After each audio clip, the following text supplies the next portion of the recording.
A veces uno piensa que las grandes catástrofes, ya sea un meteorito, un volcán o una tormenta solar, etc., nos puedan poner al ser humano en jaque, sin pensar siquiera que no se necesita una megacatástrofe propias de un Armagedón peliculero para que ese jaque suceda. En ocasiones, los seres más diminutos pueden poner a la humanidad en esa situación.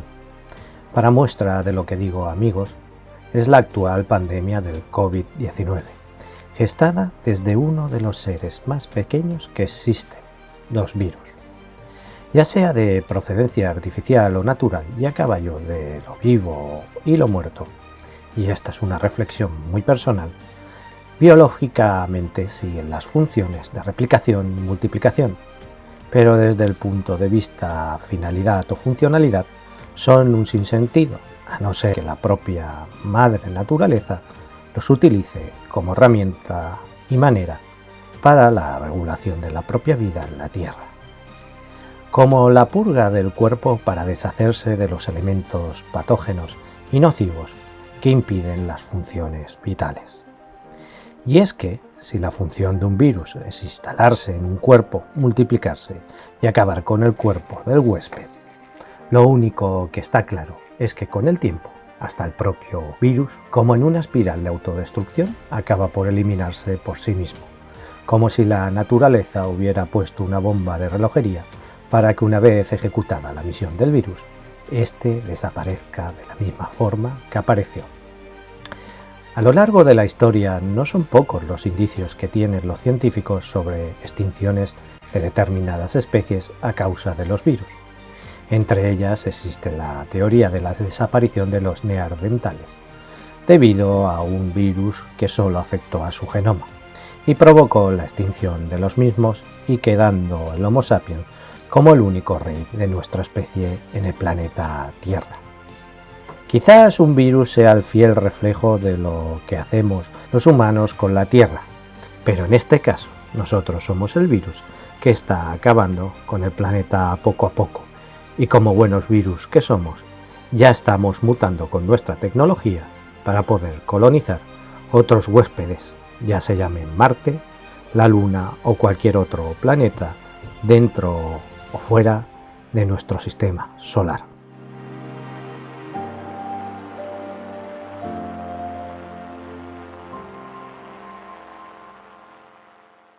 Stop scratching and you'll heal. Or even family or friends sometimes turning their backs on the person because they think that they're just obsessed with a condition that's not even a real condition. Dr. Randy Wymore.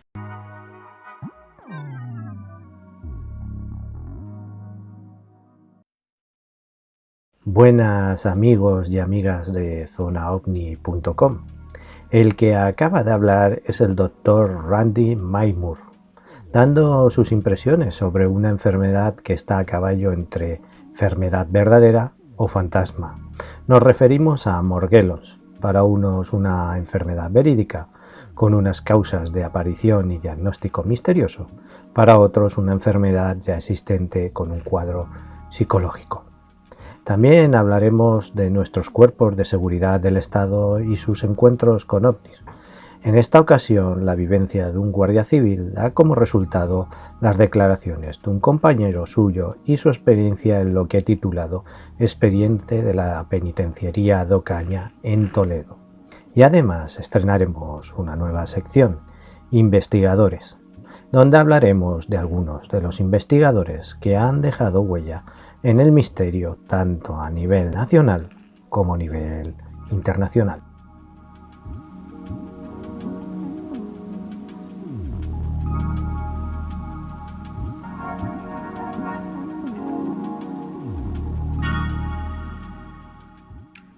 Pero antes de comenzar el programa me gustaría dar las gracias a varios seguidores de las redes sociales, sobre todo en Twitter, por compartir y colaborar en ellas con nosotros, la cual cosa nos sentimos muy honrados.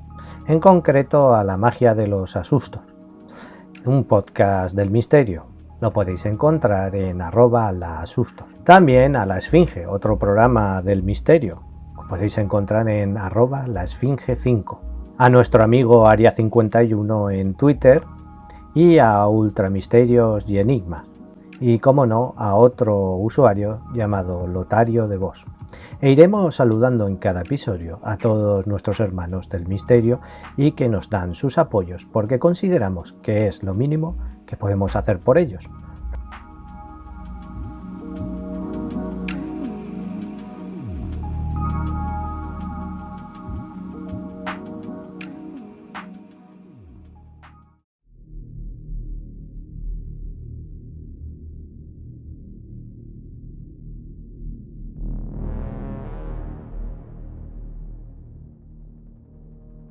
Bueno amigos, pues entramos ya en materia. Hace un tiempo, conversando con un conocido sobre los casos ovnis y los expedientes desclasificados del Ejército del Aire, me comentó que esos son los casos que quieren que sepamos del Ejército, pero que si salieran al aire los informes de la Guardia Civil o Policía Nacional, cualquier fuerza de seguridad del Estado, igual nos llevaríamos una gran sorpresa. Poco después, amigos, Juan Carballo, un oyente de zonaovni.com, me envió unas declaraciones de un guardia civil de manera extraoficial y consideré que quizás el caso era interesante para nuestro programa de zonaovni.com. Y esta fue la historia del guardia civil que llevó a destapar otra experiencia de un compañero en lo que yo he titulado el expediente de la penitenciaría de Ocaña.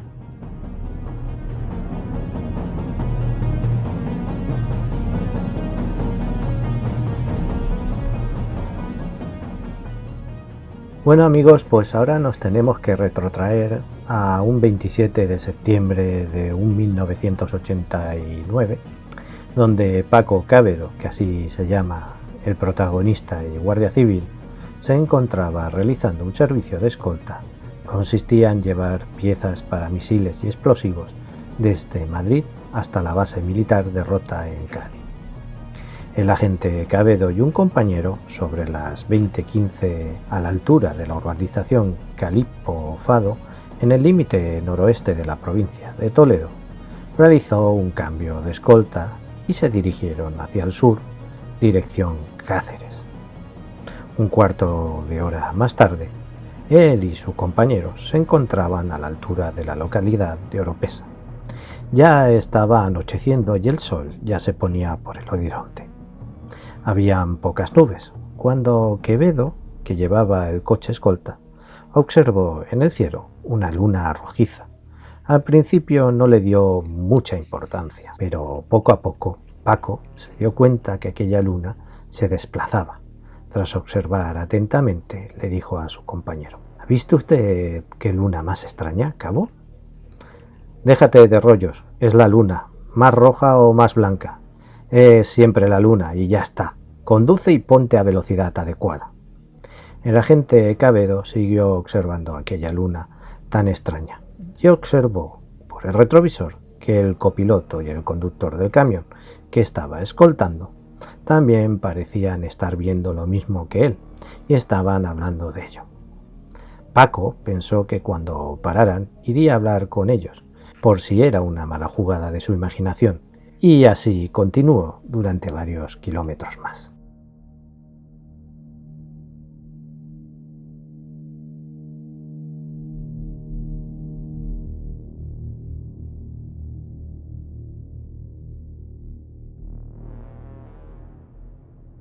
Cuando el agente Cábedo y el cabo pararon para realizar el cambio de guardia y relevo, Paco bajó del vehículo y fue dirección a hablar con el conductor del camión sobre el tema, cuando de repente el cabo le dio la orden de no abandonar el vehículo.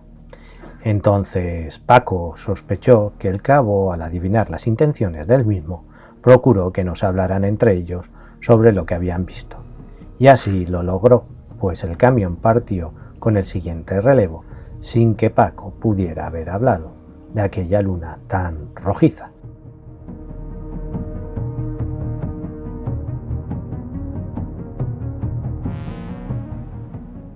El agente Quevedo quedó fascinado por lo que había visto y durante varios días estuvo pensando en ello. Fue entonces cuando vio un calendario lunar y aquella noche la luna, a la hora que ellos estaban realizando el servicio, no era visible.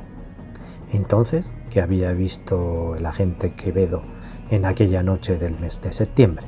Su curiosidad sobre aquello aumentó tras ver un reportaje de Informe Semanal hablando del caso Voronezh, en el mismo día de su avistamiento y donde se describía el aterrizaje en un parque de la población de Voronezh, Ucrania, de una aeronave parecida a lo que él había observado en las carreteras de la provincia de Toledo.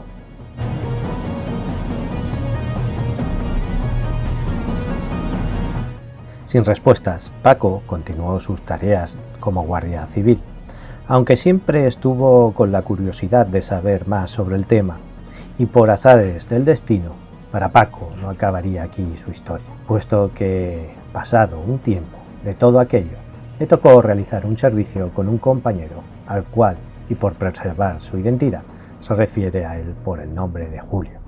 Según Paco, Julio era un agente de los pies a la cabeza, con una hoja de servicios impecable y un carácter serio y propio de un agente de la autoridad. Paco le preguntó a Julio dónde se encontraban los informes del servicio, a lo que Julio le contestó que en su carpeta dentro del vehículo.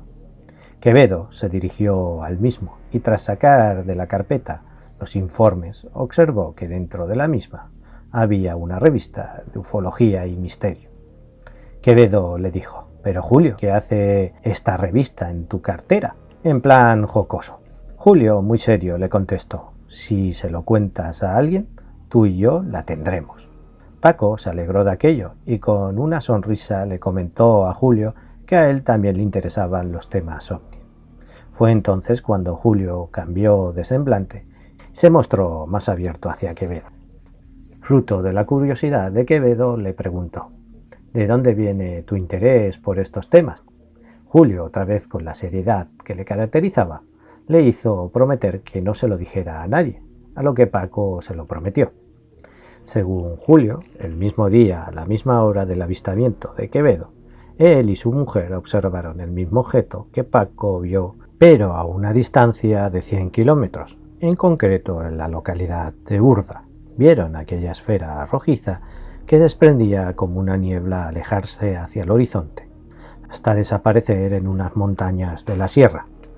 Aquello hizo que Paco, sin decirle nada de su avistamiento a Julio, respirara con alivio, pues no había sido producto de su imaginación.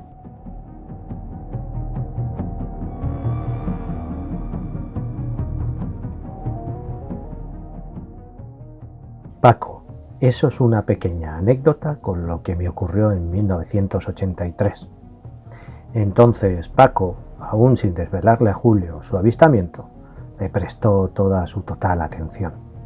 Julio empezó relatando su historia diciendo que aquello le trastocó y le cambió la vida. Según le relató Julio, aquella noche era una noche fría y estaba de servicio en la penitenciaría de Ocaña en Toledo. Había comenzado su turno en aquella garita sin acristalar, lo que hacía acentuar la sensación térmica de aquel cierzo. Estaba paseando de guardia, vigilando de un lado a otro, a unos 10 metros del suelo sobre una pasarela en el muro, mirando las estrellas en el horizonte, pero su atención se dirigió hacia una en concreto. Parecía más baja que las demás y con una luz un poco más brillante. Poco a poco y como a cámara lenta, aquella luz se acercó dirección a Julio, con un balanceo hipnótico, hacia un lado y hacia otro. Cuando estuvo a cierta distancia, Julio se percató que aquello era una cúpula iluminada sobre una estructura de aproximadamente 15 metros de diámetro. Ante la presencia de aquel objeto, los demás guardias civiles que estaban apostados en diferentes garitas empezaron a gritarse unos a otros: «¿Estáis viendo eso?».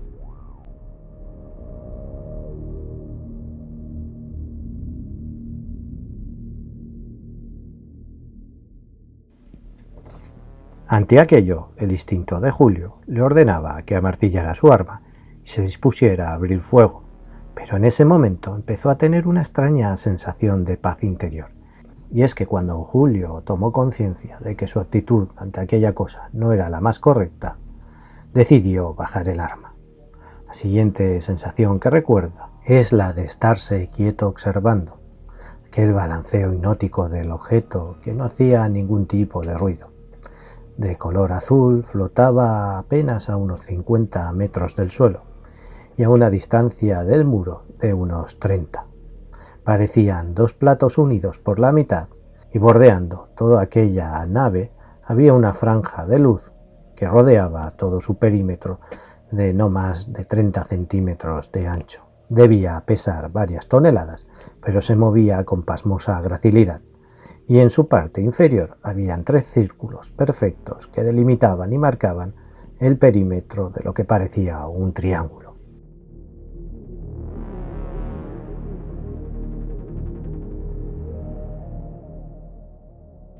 Julio, lejos de asustarse, le dio la tentación de tocar aquel objeto, incluso subir a él y hablar con la tripulación del mismo. No obstante, le narró a Paco que se sentía observado. Tras 5 minutos, el objeto con aquellos balanceos se fue alejando poco a poco, y mientras se alejaba, emitió varios haces de luz verde sobre el campo. Julio calcula que el tiempo transcurrido sería aproximadamente de un cuarto de hora desde que vio aquella luz hasta que desapareció por el horizonte de su vista.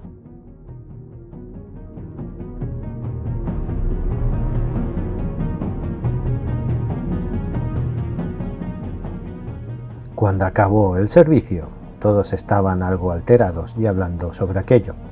Un auxiliar eufórico por lo que acababa de presenciar solicitó dejar por escrito en un informe lo que había sucedido, pero el brigada, con mucha experiencia y servicio en sus espaldas y sabiendo las consecuencias de dejar constancia en un informe de los hechos, los reunió y les dijo: ¿queréis que dé parte diciendo que habéis visto un ovni?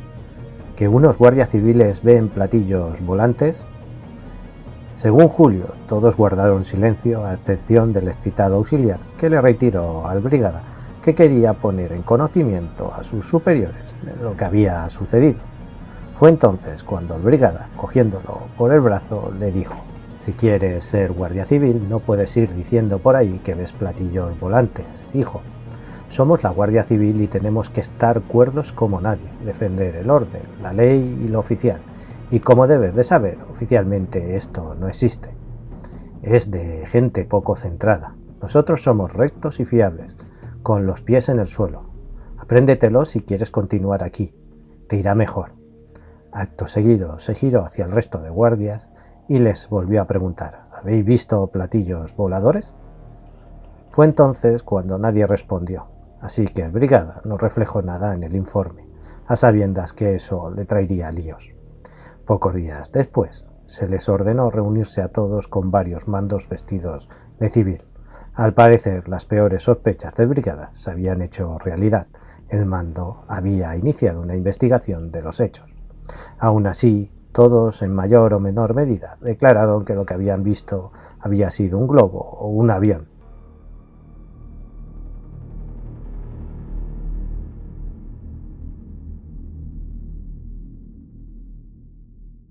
En fin, amigos del tema OVNI, ¿creéis que la Guardia Civil vio algo de otro mundo o fue más bien una alucinación? ¿Por qué se impuso el silencio? Ahí lo dejo, pero en el próximo podcast os llevaréis una pequeña sorpresa sobre este caso, pues hay por parte de otro Guardia Civil una declaración. Y por supuesto, si alguna gente de las Fuerzas de Seguridad del Orden escucha este podcast y quiere hablarnos de sus experiencias, tenemos el email info@zonaovni.com, donde puede relatarnos todo lo que le ha sucedido. Así que suscribiros y no os perdáis el próximo podcast, donde ampliaremos más información sobre este expediente. Y ahora continuamos.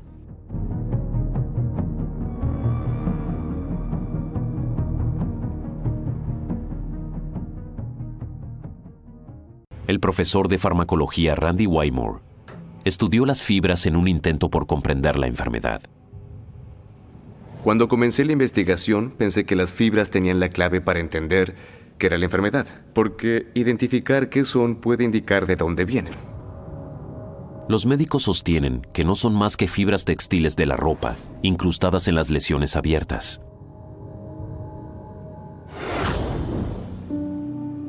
Para investigar, el profesor Wymore tomó fibras de 20 víctimas de Morgellons.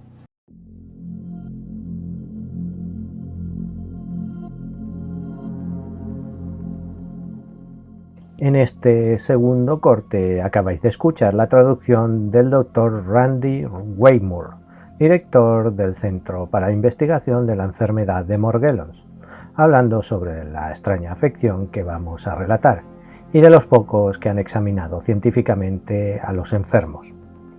Aparte del COVID-19, existen otras enfermedades y entre ellas, amigos, la más curiosa de la que he oído hablar y que está relacionada en parte con la teoría de la conspiración es la de Morgellons. Pero si me permitís, os voy a poner en antecedentes para que podáis comprenderla. Nos vamos al año 2001, a la madre de un niño de 2 años que se quejaba que en la llaga que tenía en el labio, el crío sentía como bichos. Esta madre se llamaba Mary Leitao, licenciada por aquel entonces en biología. Y ante las constantes quejas del niño, Mary decidió ir a diferentes hospitales de Boston. Recorrió hasta un total de 5. Según Mary Leitao, no era una simple llaga en el labio, pues de la misma salían unas fibras rojas, azules, blancas y negras.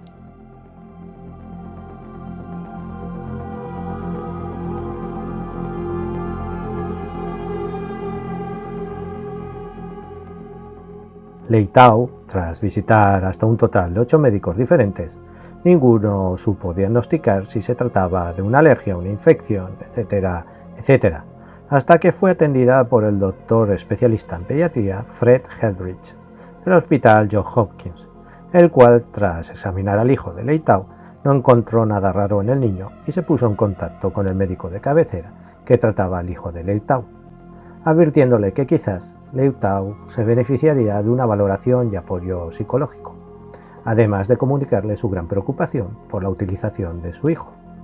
No conforme, la madre intentó contactar con otro especialista del Johns Hopkins que, tras leer el historial médico y las reseñas del Dr. Fred Heldrich, rehusó atenderla. Según declaraciones de la propia Mary Leitao, le dijo: ellos sugirieron que quizás yo era neurótica. Dijeron que no estaban interesados en verle porque yo parecía Munchausen por poderes. Mary, mientras tanto, seguía observando a su hijo, al cual le habían salido más llagas, y de ellas seguía saliendo aquellas sospechosas fibras que no conseguía identificar.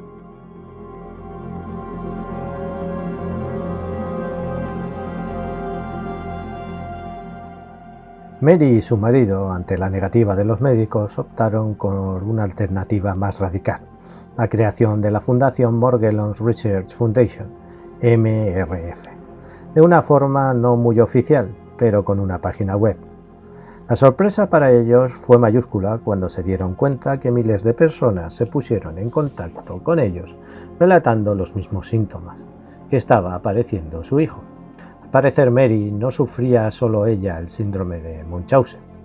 Mary decidió bautizar con el nombre de enfermedad de Morgellons tras leer la descripción de una enfermedad parecida en la monografía de A Letter to Friends de Sir Thomas Browne, 1960.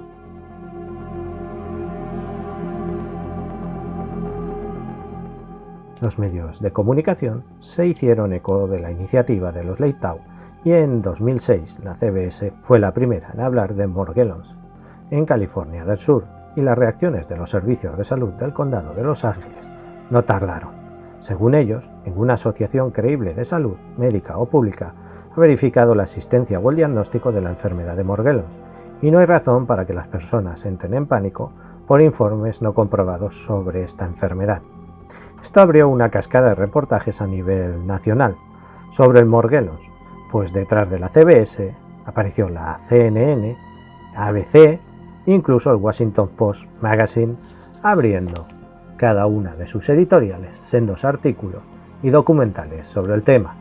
A nivel científico, el primer artículo fue en American Journal of Clinical Dermatology, y destapó que no solo en Estados Unidos se estaban dando casos clínicos con esos síntomas, sino que también en Australia y Europa.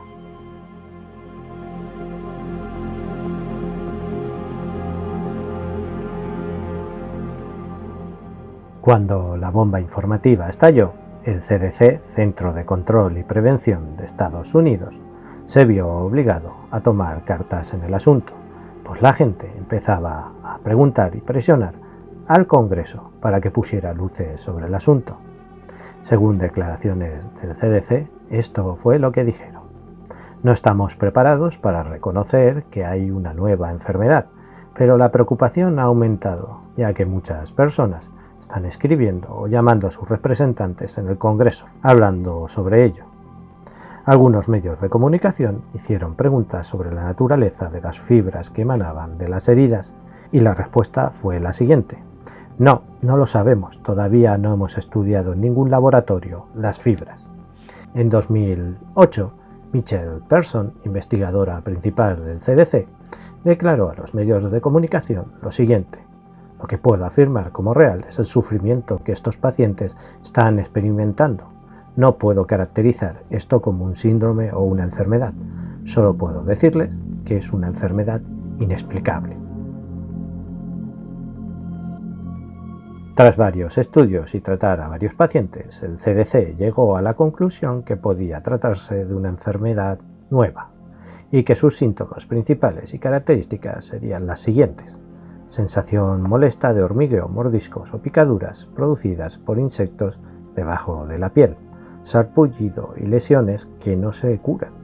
En parte podría ser por intentar aliviar los picores que producen, filamentos parecidos a fibras granuladas o cristales, fatiga debilitante, disfunción cognitiva y también, más a un nivel neurológico, podía provocar dificultad al caminar, control de los movimientos y la boca caída, además de afectar a la memoria a corto plazo. En cuanto a las causas de la enfermedad, se barajan varias. Una, que se trate de un síndrome, más concretamente el delirio parasitario dermatozoico, que es la hipótesis que la ciencia y los médicos dan por plausible y cuya argumentación por los mismos es que Morgellon es el nombre de una enfermedad ya conocida por la ciencia. 2. Bacterias. En esta hipótesis se plantea que se trate de una bacteria no identificada aún por la ciencia médica y que tenga las facultades de presentar el cuadro clínico que detectan los médicos en sus pacientes. 3. Toxinas medioambientales. Aquí se explica que quizás este síndrome vendría derivado por la utilización de algunos químicos como pesticidas que puedan derivar a una nueva patología. 4. Teoría de la conspiración. Y amigos, nos quedaremos con esta para dar luces y sombras sobre la misma, sin menospreciar y dejar aparte las 3 anteriores como explicación para la enfermedad de Morgellon.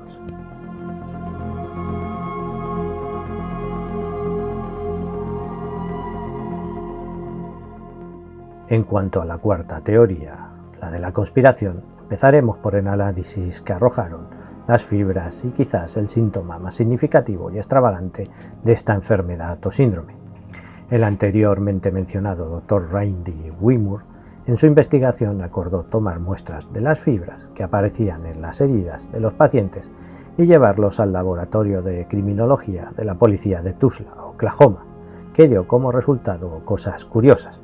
1. Tras analizar las fibras en una base de datos nacional de 800 muestras, ninguna coincidía con las que había proporcionado el Dr. Randy Wigmore. 2. Tras hacerle una cromatografía y compararlas con una base de datos de 90.000 muestras, ninguna tampoco coincidía con ellas. 3. Tras diferentes análisis, ninguna de las fibras pertenecía a la ropa o tejidos cercanos al paciente, lo cual descartaría que las fibras en las heridas eran consecuencia del roce de las ropas sobre las heridas y cuyas fibras se quedaban incrustadas en las mismas.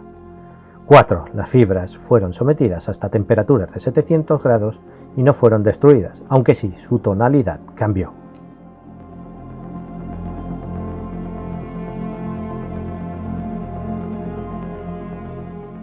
Con estos resultados, Randy Wigmore pidió a su colega Rhonda Casey del Hospital de la Universidad de Oklahoma que estudiara a varios pacientes y que tomara muestras de las llagas para su posterior biopsia. Casey determinó que las fibras se encontraban intrínsecamente unidas a los tejidos sanos. Por lo tanto, se determinaba que la fibra salía de la propia herida y que muy posiblemente la procedencia y creación fuera biológica. Después de todos estos estudios y tras muchos análisis, las teorías de la conspiración no tardaron mucho en encontrar un posible culpable y un causante del Morgellons. En la teoría de la conspiración más aceptada se identifica como posible causante los chemtrails, aunque otros se decantan más por la procedencia de este virus pudiera ser extraterrestre.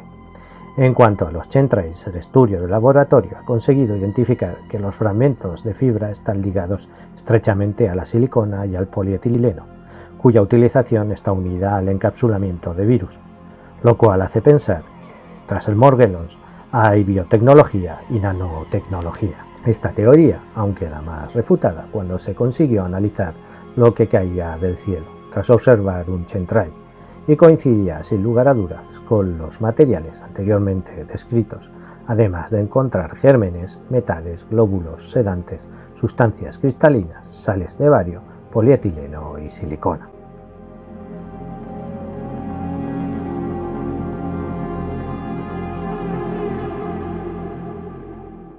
Amigos, que seguramente todo esto tenga una explicación racional para el síndrome, no quita que en los tiempos que corren no pueda suceder, y por muy difícil que nos pueda parecer, algunas de las teorías de la conspiración se pueden cumplir. Y tenemos ahí un ejemplo como el COVID-19, que a fecha de hoy aún no se ha sabido identificar el primer vector y que la procedencia del mismo no sea del todo natural, sino artificial, como se ha dejado caer y se ha puesto en entredicho. ¿Qué creéis vosotros, amigos? ¿Morgellons es un síndrome o una nueva enfermedad? ¿Nanotecnología y biotecnología de por medio o simplemente la madre naturaleza? ¿Cuadro físico o cuadro más bien psicológico? No sé, vosotros mismos.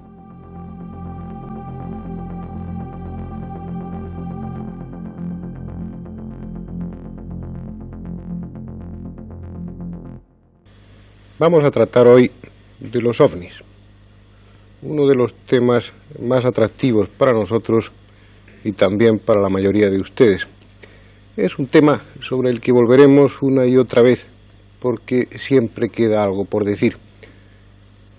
Hoy vamos a hablar de ese tema, y vamos a hacerlo con un sentido nuevo, por lo menos nuevo en este programa. Vamos a darles a ustedes una posibilidad de intervención. Me explicaré. Ustedes saben que uno de los problemas principales que hay en torno a este tema...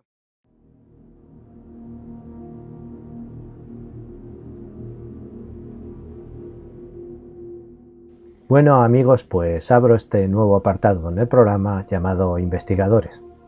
Creo que es importante reconocer la labor tanto de investigadores, de científicos y personas que han dedicado a su vida a los fenómenos paranormales y a la investigación ovni.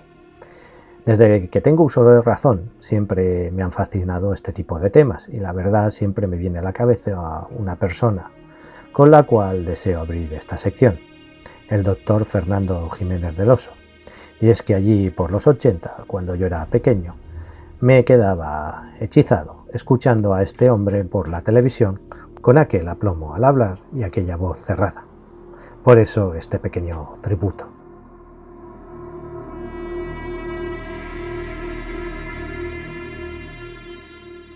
Pero ¿quién fue Fernando Jiménez del Oso? Jiménez del Oso, aunque no os lo creáis, fue el mentor, gracias a la revista Más Allá de la Ciencia, de otros dos afamados y actualmente mediáticos investigadores como son Iker Jiménez y Lorenzo Fernández Bueno, que lo podréis ver en alguna serie de Discovery Channel. Jiménez del Oso nació en Madrid, aunque su juventud la pasó en Collado Villalba. Se licenció en Medicina y Cirugía y se especializó en Psiquiatría, donde trabajó en una clínica junto a uno de sus profesores, la Clínica López Ibor. Su especial interés sobre los temas parapsicológicos llamó la atención pronto de Narciso Ibáñez Serrador y junto a él comenzó su andadura en televisión en el programa Historias para no dormir, en el cual Jiménez del Oso disfrutaba de un pequeño espacio donde hablaba de temas del misterio. Esto le otorgó a Jiménez del Oso la oportunidad de llevar su propio espacio en televisión española llamado Más Allá, allí por 1976 y duró hasta 1981. Más Allá gozó de gran audiencia y prestigio, lo que le proporcionó viajar a otras partes del mundo como Egipto y Latinoamérica, realizando reportajes y abordando temas del misterio. Después de Más Allá llegaría a principios de los 80 La Puerta del Misterio, con otro formato, y abrir una serie en 1982 llamada La España Mágica, que constaba de 13 programas abordando la temática ovni. Colaboró junto a JJ Benítez en la serie En Busca del Misterio y a mitad de los 90 realizó varios programas para televisiones autonómicas como La Otra Realidad. Escribió varios libros como El Enigma de los Andes y Viracocha, crónicas de un viaje probable, y algún que otro de temática ocultista y esotérica. En 1989 fundó la revista Más Allá de la Ciencia y en 1991 la revista Espacio y Tiempo, que duró solo 4 años, pero dio pie en 1995 a otra, Enigmas del Hombre y del Universo, la cual estuvo editando hasta 2005, año en que falleció. Colaboró en la radio en programas famosos como Espacio en Blanco, La Rosa de los Vientos, donde tenía incluso su propio espacio, Enigmas Favoritos, de Fernando Jiménez del Oso. También era un enamorado de la música electrónica y colaboró junto al compositor Michael Jürgen, donde destacó su disco Australia, el cual prestó su voz para narrarlo. Fue denostado por parte de la comunidad científica, puesto que para ellos practicaba la pseudociencia y los planteamientos. Sus programas siempre habían sido especulaciones y ninguna de sus exposiciones había sido refutada. Uno de sus mayores tropiezos con sus críticos fue el documental Alternativa 3, un programa de La Puerta del Misterio. Jiménez del Oso se defendió argumentando que la difusión de ese falso documental estaba integrado dentro de una prestigiosa serie británica, dando credibilidad a su contenido y poniendo entre la espada y la pared a Radio Televisión Española, dado que aquel episodio había sido un falso documental emitido por la televisión británica.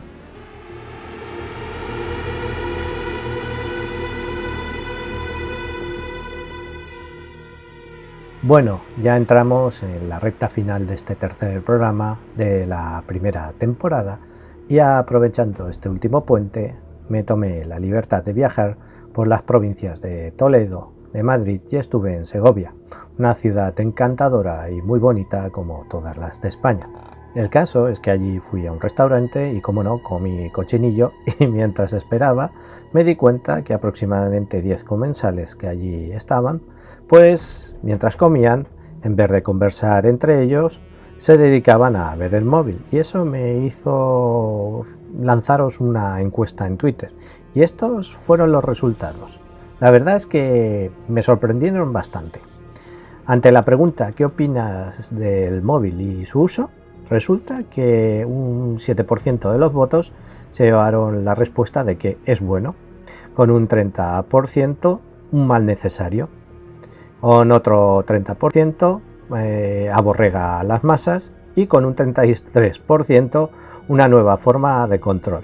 Es decir, que por muy poco pensáis que el teléfono móvil es una forma de control. ¿Y qué queréis que os diga? La verdad es que me ha sorprendido porque creía que la primera opción iba a ser la más votada, pero no, veo que la gente tiene conciencia de lo que, en el fondo, tiene conciencia de lo que es el teléfono móvil y cómo nos controlan con él. De hecho, un ejemplo que os puedo poner es que a una llamada vuestro jefe os tiene localizados. Pensar en ello.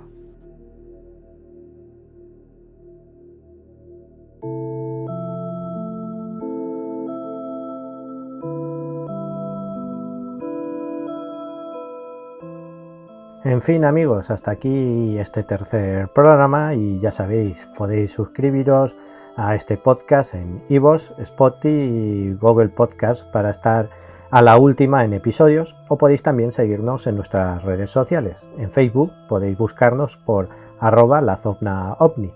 En Twitter también podéis buscarnos en @lazonaovni. También podéis seguirnos por YouTube en nuestro canal @zonaovni.com. También, si lo deseáis y es más práctico, podéis entrar en nuestra página web www.lazonaovni.com o podéis enviarnos vuestras notas de audio, noticias, críticas a nuestro email info@zonaovni.com. Hasta aquí todo y recordad que creer o no creer es siempre cuestión personal. Se despide Rafael Cortés hasta el próximo programa dentro de 15 días. Un saludo.